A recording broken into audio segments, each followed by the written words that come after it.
आज के इस वीडियो में मैं आपको बताने वाला हूँ एक इम्पॉर्टेंट अपडेट जो कि आपको पहले से पता लग गई है, लेकिन कन्फ्यूज़न कई स्टूडेंट के दिमाग में अगर होगी तो मैं उसे दूर करने की कोशिश करूँगा। आज मैं वीडियो बना रहा हूँ, आज तारीख है 1 मई 2020, यानी कि आज पहली तारीख है। ठीक है, तो यहाँ पे आपको 3-4 चीज़ें समझ के रखनी है। मैं आपको यहाँ पे बात करने वाला हूँ। पहले मैं 10th क्लास का बताऊँगा, उसके बाद 12th क्लास का बताऊँगा, क्योंकि 10th और 12th में कुछ अपडेट हैं।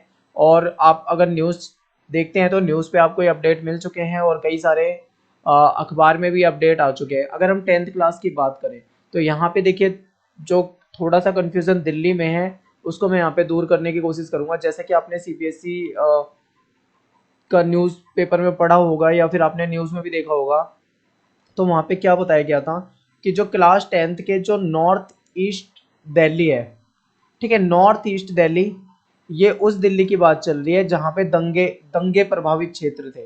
ठीक है, दंगे के कारण वहाँ पे क्या हुआ था, कुछ एग्जाम जो थे वो एग्जाम नहीं हो पाए थे, और वो एग्जाम 12th क्लास के भी थे और 10th क्लास के भी थे।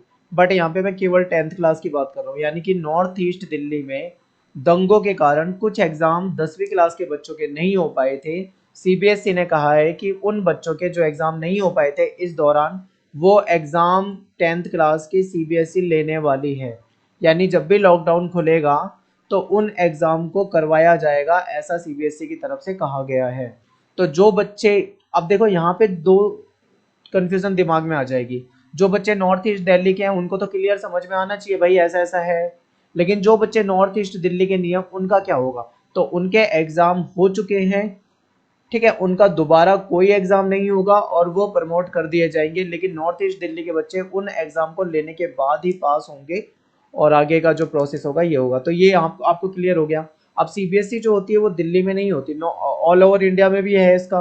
तो अगर ऑल इंडिया का देखें यानी अदर स्टेट की बात करें तो अदर स्टेट में क्लास 10th का सीबीएसई का कोई पेपर नहीं होगा, केवल नॉर्थ ईस्ट दिल्ली के बच्चों का जो पेपर बच गया था वही पेपर होगा। तो बस इतना आपको ध्यान रखना है, यहाँ पे बात खत्म हो जाती है क्लास 10th की।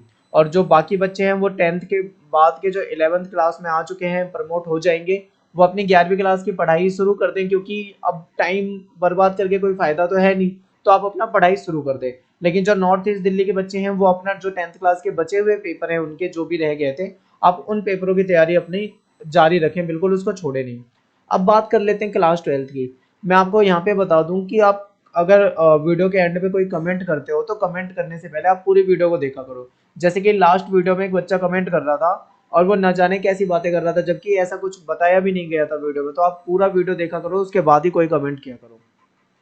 तो सीबीएसई क्लास 12th का क्या सीन है, जैसे कि लास्ट जो हमने वीडियो बनाई थी उसमें हमने बताया था कि जो मनीष सिसोदिया है उन्होंने क्या कहा था, सीबीएसई को एक सजेशन दिया था कि भाई तुम क्या करो, जो बच्चे बोर्ड एग्जाम के हैं उनके जो पेपर बच रहे हैं उस पेपर को ना लेते हुए उनको जो उनके इंटरनल हैं या फिर उनके जो प्रीवियस एग्जाम हुए थे उसके बेस पे उनको पास कर दिया जाए, प्रमोट कर दिया जाए। ठीक है, उन्होंने कहा था कि बच्चों को बिना एग्जाम लिए प्रमोट कर दिया जाए, ये उन्होंने सजेशन दिया था सीबीएसई को। मैंने आपको क्या कहा था लास्ट वीडियो में कि नेता हैं वो और एजुकेशन मिनिस्टर हैं, उन्होंने ऐसा सजेशन दिया है। लेकिन सीबीएसई अगर उस चीज को मान लेती है तो ही ऐसा हो पाएगा, ये आपको क्लियर बताया था। लेकिन सीबीएसई ने क्या साफ कर दिया है, एक बात क्लियर कर दी है कि सीबीएसई पूरी तरीके से एग्जाम लेने के मूड में है, एग्जाम लेना चाहती है। लेकिन दिक्कत जो आ रही है सबसे बड़ी, वो दिक्कत तो केवल और केवल ये आ रही है कि लॉकडाउन चल रहा है, एग्जाम हो नहीं सकते हैं इस टाइम पे। लॉकडाउन खत्म होगा तभी एग्जाम के बारे में इंफॉर्मेशन आ सकती है या एग्जाम कंडक्ट कराए जा सकते हैं, लेकिन लॉकडाउन नहीं खत्म होता तो दिक्कत है। तो इसीलिए सीबीएसई ने ये कहा है कि 12वीं क्लास के जो 12 मुख्य विषय हैं या 12 मेन सब्जेक्ट आप बता दें, उसमें आर्ट्स के भी सब्जेक्ट होंगे, कॉमर्स के भी होंगे, अन्य किसी स्ट्रीम के हैं तो उसके भी हो सकते हैं कुछ सब्जेक्ट रह रहे हो। तो टोटल मिला के 12 मेन सब्जेक्ट जो हैं उनके पेपर लेने की बात कर रहे हैं। ठीक है, जैसे हिंदी हो जाएगा 12वीं क्लास का, और ज्योग्राफी हो जाएगा, कुछ के पास सोशोलॉजी होम साइंस है, अगर सीबीएसई उसको मेन सब्जेक्ट में ले रही है तो उनके भी होंगे, जो भी होगा वो ऐसा बताया गया है।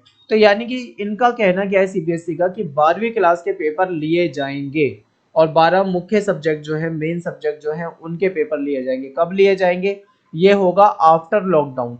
अब लॉकडाउन 3 मई के बाद दिल्ली में हटेगा नहीं हटेगा, लॉकडाउन खुलेगा नहीं खुलेगा, ये तो भाई सरकार पे डिपेंड करेगा। मान लो आगे बढ़ जाता है तो फिर सीबीएसई के लिए दिक्कत हो जाएगी, क्योंकि जितना लंबा ये प्रोसेस खिंचता जाएगा उतनी ज्यादा दिक्कत आ जाएगी रिजल्ट को बनाने में। क्योंकि बच्चों को आपको पता है कि बाद में अगर नॉर्मल होने लग जाती है चीजें तो कॉलेज में एडमिशन भी कराने होते हैं, उसका भी एक प्रोसेस होता है, उसमें भी एक टाइम लगता है, लंबा टाइम।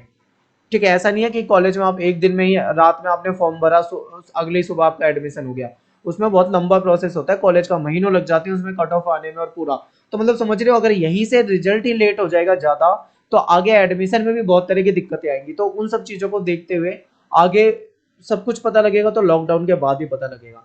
तो क्लियर बात है, मनीष सिसोदिया ने एक सजेशन दिया था जो कि सीबीएसई की तरफ से इस टाइम पे नहीं माना गया है, क्योंकि सीबीएसई फिलहाल एग्जाम कराने के पूरे तरीके से मूड में है कि वो एग्जाम कराएगी। लेकिन यहाँ पे जैसे कि आपको पता है रोज अपडेट बदल जाती है।